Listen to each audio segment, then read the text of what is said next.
Hi, my name is Amina, and this is my Spanish cultural presentation. So as a summary for what I've been doing for the past few weeks to get my cultural contact hours, the main thing that I did was that I listened to NPR podcasts that were not written, but spoken in Spanish. And I thought these were really cool because they weren't just newscasts, but they were actual reporters that were speaking to Spanish-speaking people in Spanish-speaking countries about events that were happening and their opinions on them. And I thought it was just like a really interesting source of information, especially because they were native speakers. Other things I did was I read news articles from Spanish-speaking countries and their outlets.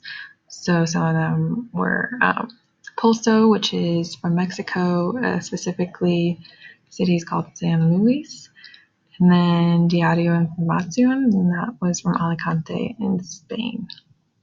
I also listened to some Spanish songs, which were cool, and then I watched those textbook chapter videos that we have for each chapter. So the new vocabulary that I picked up during these cultural contact hours, so these were ones that just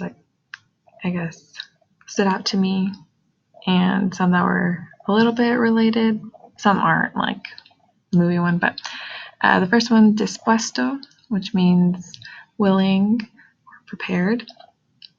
Quedar, which means to be left or to remain, to be located, or to set a date or time to meet. That one was interesting because it had a variety of definitions under just one word. Pedir is to ask for or to order.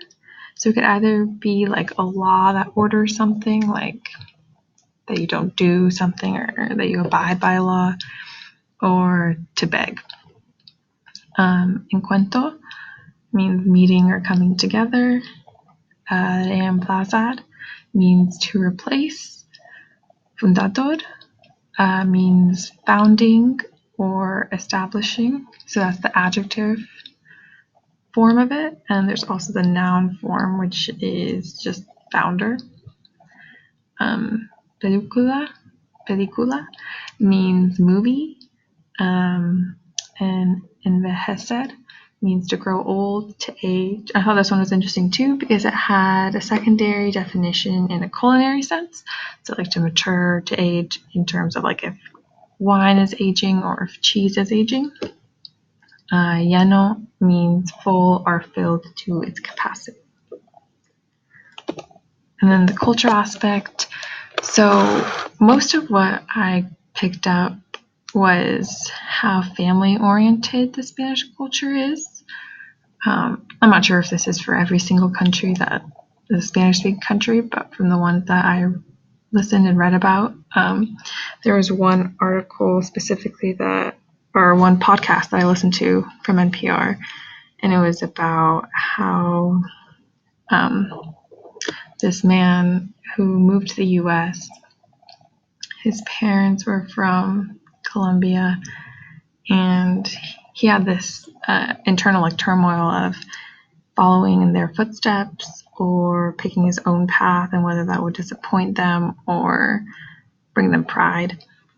And I thought that was very interesting. And in terms of how it relates to my culture, it's very similar, especially to Bosnian culture, where everything's very family oriented and you don't really leave the home until you're married. So I think that there are a lot of similarities between the Bosnian and Spanish culture in terms of family orientation and how important respecting family and ancestors and the elderly are, and listening to their advice and following their advice for you, especially in life decisions.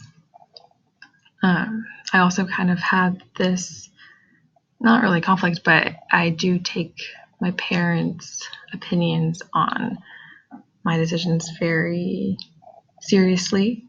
And yeah, so I thought that was interesting.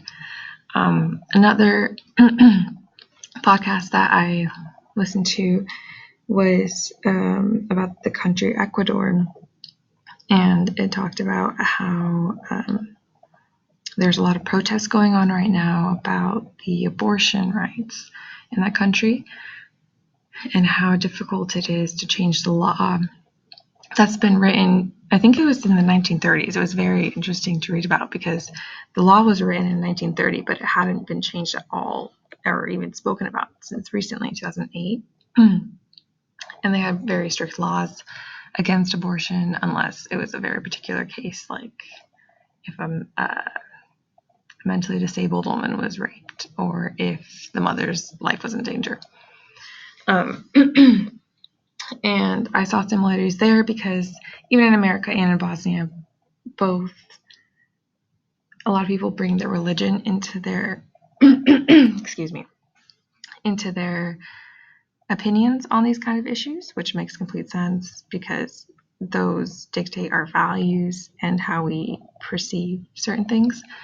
So I was reading about that and how a lot of the population is Catholic or evangelical, and how that's why there's such a strong barrier against it. But there was a difference because that dictated a lot of the law, and the president was even quoted saying that if abortion was made legal, he would step down from his position, where I feel like that wouldn't really happen in the US. So it's a difference that I saw.